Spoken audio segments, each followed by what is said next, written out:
So Klay Thompson's situation seems to be fluid as of right now, as the other day we heard that he was going to get a 4-year, $120 to 4-year, $140 million deal. But now Bob Myers and Adrian Wojnarowski are saying on ESPN that Klay Thompson could hit unrestricted free agency next year due to stalled contract discussions with the Warriors, that there has been absolutely no progress on Klay Thompson's extension in Golden State. They are both still apart on years and money, and there's a very real possibility that Klay Thompson goes into free agency next summer without a deal. And this is obviously a very, very interesting change, because we just heard that Klay was going to resign. And I think this goes back to what I was saying was Klay's not worth anything more than what they paid Draymond Green. Klay Thompson's still a great player. Klay Thompson led the NBA, made threes. But if we look at what Klay Thompson's really worth at this point in his career, and I made a joke. I made a joke the other day with the whole, Buddy Hield's offensive production isn't that far off. And that was a joke. And I said it was a joke, and I continue to say it's a joke.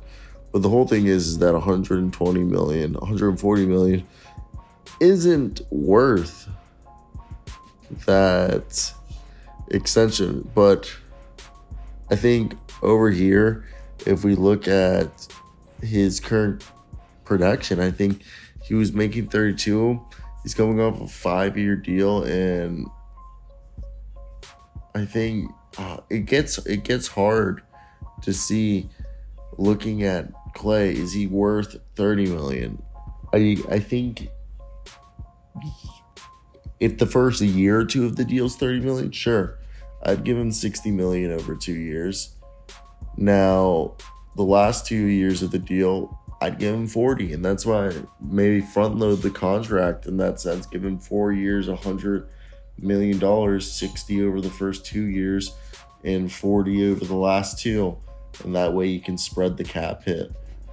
But 120 to 140 for a guy who's not going to be young when that deal's over is, in my opinion, a very, very tough pill to swallow, and for me to get behind, because I think it does more damage than good. So with Klay, the other thing is you have Andrew Wiggins, you have yourself, Steph Curry, Draymond Green, Kevon Looney, maybe Moses Moody, Jonathan Kuminga in the long term. You start to think that, could Klay Thompson's production be replaced if he were to be hitting free agency? Again, I don't believe you should let him hit free agency even if you were to move on from him, because keeping a player is always the best option in terms of compensation. If you keep the guy, give him the extension, you can then just trade him down the road, regardless of even if you get a second-round pick. A second-round pick is better than letting the guy walk away for nothing. So if he were to hit unrestricted free agency, they should do everything in their power to do a sign and trade him to a team so they can get some assets back, and I think he would do that. But one of the reasons why I do think this could possibly be a reason that their contract extensions have stalled is Klay Thompson, they're probably telling, like, hey, we want to pay you 4 years, but the first 2 years we'll pay you like a star, but you, after that, we do want to start to phase your production, or, we don't know if your production will still be there. And Klay kind of wants to continue to be the second best player on the team, or be treated as the second option. They're just like, hey, like, there's going to be a point in time where you're not going to be the second option, even if everything goes right. And maybe Klay doesn't see that.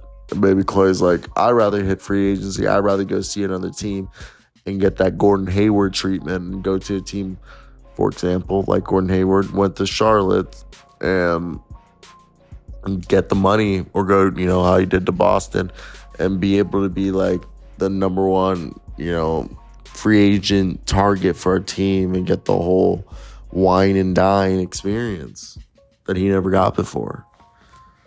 That's always a possibility. So, I mean, I think this is a situation that's fluid and we'll see what happens. But let me hear your opinions down below in the comments section. Bye.